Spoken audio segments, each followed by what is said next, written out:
Selam dostlarım ve canlarım. Geçtiğimiz günlerde 2023'ü koskocaman bir seneyi ve bir sürü filmi geride bıraktık. Ama ve lakin kafamızda ufak bir soru kaldı. Acaba o kadar filmin getirisi ne kadardı ve kaç kişi izledi bu filmleri diye kendi kendimize düşünürken ben sizin için gidip bu sorunun cevabını araştırdım ve buldum. Hadi gelin bakalım. İşte karşınızda 2023 yılında Türkiye'de en fazla gişe yapmış olan ve en fazla kazanmış olan 10 film. 10. sırada Çizmeli Kedi Son Dilek animasyon filmi.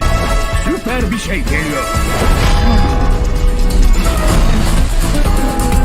Diyeyim. Acı fasulye aşkına. Dev buradayım. Hepinizin de bileceği gibi bu güzel animasyonu tabii ki de DreamWorks Studio yaptı ve dağıtımını ise Universal üstlendi. Şahsen animasyonu izlerken 10 numara 5 yıldız bir keyif aldım. Animasyondan eskiden alamadığım bir tadı almıştım ve bu animasyonu izlediğim her bir dakika diyordum ki yahu bu kadar tatlı bir animasyonu izlemeyeli ne kadar da uzun bir zaman olmuş ya. İlk olarak film 56 milyon 423 bin gibi bir hasılata ulaşmışken 816 bin kişi tarafından da izlenilmiştir. Ardından John Wick 4'e geliyoruz. Yeah. And so it begins. Ah be Wick abimiz, neler çektin neler çekmedin. Yeri geldiği zaman köpeğin mi ölmedi? Yeri geldiği zaman defalarca kurşun mu yemedin? Ve yeri geldiği zaman 7/24 ateş mi etmediler sana ah Wick abim. Bu efsane seride 1 milyon 50 bin gibi bir izleyici sayısına ulaştıktan sonra 89 milyon 82 bin gibi de bir hasılat yapmış. Yani bana göre soracak olursanız bu kadar efsane bir yapımın bu kadar az kişi izlemesi ve bu kadar efsane bir yapımın bu kadar az bir hasılat yapması pek de işler acısı değil bana göre. Ardından 8. sırada bizden olan bir yapım var. Kutsal Damacana 4. Aradın mı? Asım içimde biri var. Usta hamile misin? Kutsal Damacana serisi çocukluğumdan beri izledim ve keyif aldığım bir seri olmasına yanı sıra her bir sahnenin göndermelerle dolu oldu ve her bir sahnenin bir sonraki sahneye acaba neler daha katacak diye düşündüm. Ülkemizde nadir, bir o kadar tatlı ve bir o kadar da ender işlerden bir tanesidir.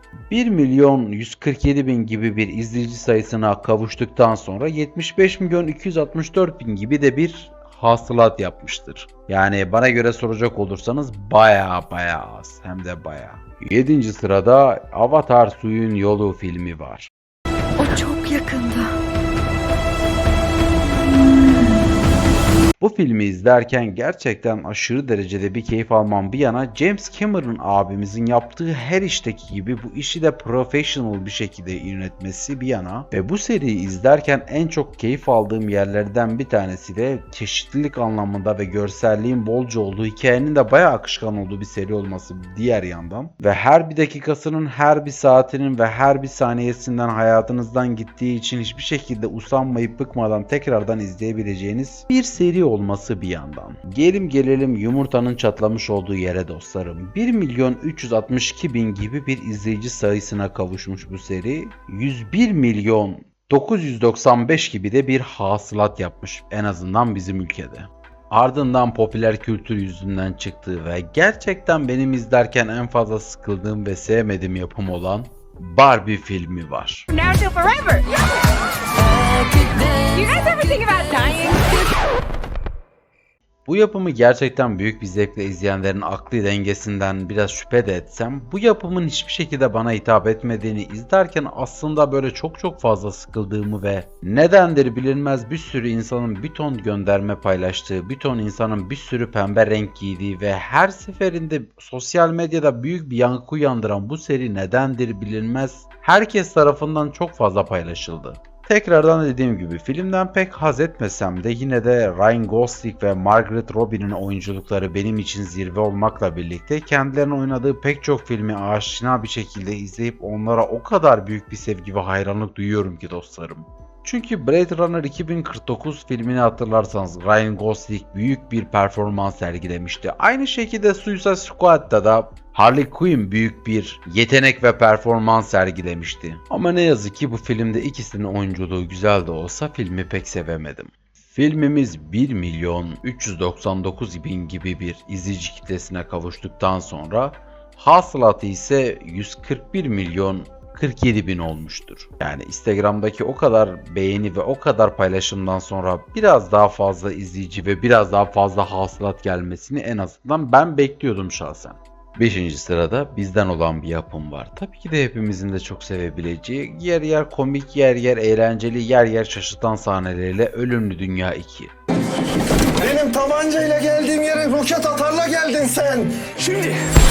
Yani kısaca bahsetmem gerekirse Ölümlü Dünya 2'den yönetmenliğini Ali Atay'ın yaptığını ve gerçekten 10 numara 5 yıldız üzeri olmasa bile tatlı, hoş, boş zamanlarda izlenilebilecek bir komedi yapımı olduğunu söyleyebilirim size dostlarım. Ve filmimiz 1.419 gibi bir izleyici sayısına ulaştıktan sonra 181.824 gibi de bir hasılata ulaşmış. Şahsen ben bu yapımdan bu kadar büyük bir izleyici kitlesini ve bu kadar büyük bir bütçeyi kazanacaklarını hiç beklemiyordum. 4. sırada Arka Sokaklar gibi bitmeyen muhteşem seri olan Hızlı ve Öfkeli 10 var.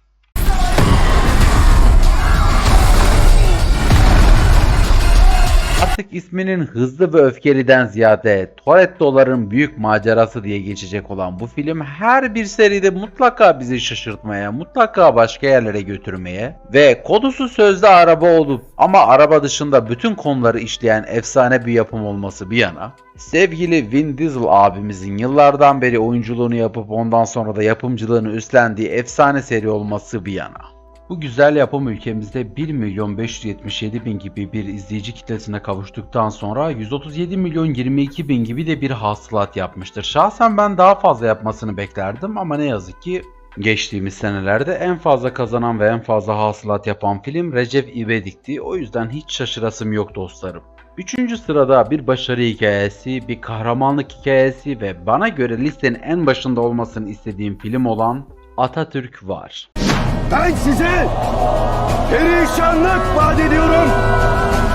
Çukur dizisinden tanımış olduğumuz Aras Bulut İynemli'nin canlandırdığı Atatürk karakteriyle birlikte gerçekten de izlediğiniz her bir dakika çok fazla keyif aldığınız ve her bir saniyesinin adeta izlediğiniz her bir sahnenin tarihin neredeyse bir karesi gibi gözükmesi ve bu doğrultuda her bir izlediğiniz dakikanın çok güzel olmasıyla birlikte size canı gönülden tavsiye edebileceğim bir yapım ama ve lakin ülkemizde 1.600.000 gibi bir izleyici sayısına kavuştuktan sonra 176.713 gibi de bir hasılata kavuşmuş oldu. Yani bana göre soracak olursanızsa bizim değerlerimizi, bizim geçmişimizi ve bizim en azından hayatımızı anlatan bu denli bir yapımın bence bizim halkımız tarafından daha fazla izlenilmiş olması gerekirdi ama neyse. Bizim ülkemiz sonuçta şaşırmamak elde değil. 2. sırada El oğlundan bir yapım var. Oppenheimer. Chances are near zero.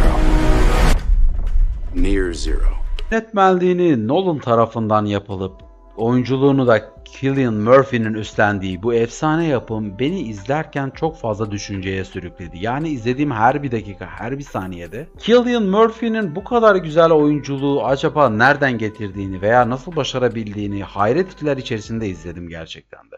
Ve bildiğiniz gibi pek çok sahne neredeyse görsel efektsizdi. Çünkü Oppenheimer serisinin yönetmeni olan Christopher Nolan demiş ki kardeşim ben bu yapımı olabildiğince böyle efektsiz çekmek istiyorum ve neredeyse bütün sahnelerin hepsini görsel efekt kullanmadan çekmiş abimiz. Gerçekten de tebrik ediyorum. Sonuçta görsel efekt kullanaraktan bir şeyleri yapmak çok basit de olsa bildiğiniz gibi Nolan abimiz o kadar da basite kaçmayı seven bir adam değil. Yani sonuçta abimiz Interstellar filminde bile kalkıp kaç dönüm mısır ekik o mısırın üstünden de kalkıp büyük bir kar elde etti ve bu şekilde girişken bu şekilde akıllı bir abimiz olduğu için bu yapımda tadından yiyilmiyor yani dostlarım.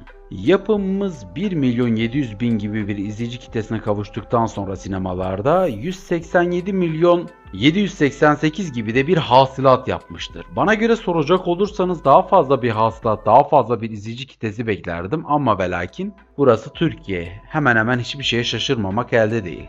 Sırada 1. sırada olduğu için biraz da kendimden böyle nefret ettiğim, izlerken her bir dakikasının ne kadar saçma olduğunu ve ne kadar gereksiz olduğunu, izlememen gerektiğini ve izlerken de neden burada olduğumu düşündüğüm ve hayatımı sorguladığım 1. sırada Rafadan Tayfa Galaksi Tayfa yaşasın oley oley oley. Yani bizzat nevi şahsım olarak söylüyorum dostlarım. Rafadan Tayfa serisiyle ilgili herhangi bir problemim yok. Belki kafa yapım, belki kişiliğim, belki karakterim, belki de seyir zevklerimden dolayı gram sevmediğim bir seri olması bir yandan. İzleyenlerine saygı duyduğum, sonuçta zevklerin ve renklerin tartışılmayacağı bir dünyada olduğumuz, o yüzden de bu serinin neden bu kadar çok izlendiğini anlayamadığım, izlenilen her bir saniyenin, her bir dakikanın da hoşuma gitmediğini önceden söyleyeyim size dostlarım ve sinemalarda nedense Rafadan Tayfa'nın bu kadar izlendiğini halen çözememek gibi bir algıya sahibim. Ya bizim ülkede sinemaya giden kesim yetişkinlerden daha fazla çocuklar ya da artık insanlar sinemaya gitmeyi kendi evlerinin rahatlığına değiştikleri için veya ya da sinema biletlerinin artık biraz daha fazla pahalı olduğu için gitmemesinden ötürü mü bilmiyorum dostlarım ama ve lakin bakıyorum, görüyorum ve anlıyorum ki Rafadan Tayfa serisi bu ülkede baya izlenilmiş. İlk olarak 2.850.000 gibi bir izleyici kitlesine kavuştuktan sonra 170.239.000 gibi de bir hasılat yapmıştır. Çok fazla şaşırdığımı söyleyemem çünkü dostlarım, günümüzde çalışan bir sürü yetişkinlerin sabah öğle akşam işlerine koşturmaktan ve ailelerine vakit ayırmaya çalışmalarından dolayı sinemaya gidememesinden dolayı, pek çok genç neslinde ders sorunlarından ve hayat kaygılarından dolayı sinemaya gidememelerinden ötürü çoğu canları sıkılmış olan küçük çocuğun anne beni götür ya da baba beni götür demesinden ötürü sinemaların artık sadece ve sadece çocuk yerlerinin olduğu bir yuva haline gelmesi beni canı gönülden üzüyor dostlarım. Ve umarım ülkemize ve umarım dünyada çok daha kaliteli, çok daha güzel ve çok daha ender işler çıkar ve o işler çok daha güzel yerlere gelirler. Yani örnek olarak Avatar, örnek olarak Oppenheimer ve örnek olarak Atatürk gibi. Ve umarım bu güzel eserlerle birlikte çok daha güzel eserleri seyir zevkimize sunarız dostlarım ve burada da videoyu sonlandırmak istiyorum. Umarım videomu beğenmişsinizdir. Siz de kendi düşüncelerinizi altta yazmayı unutmayın. Kendinize çok iyi bakın. Hoşça kalın.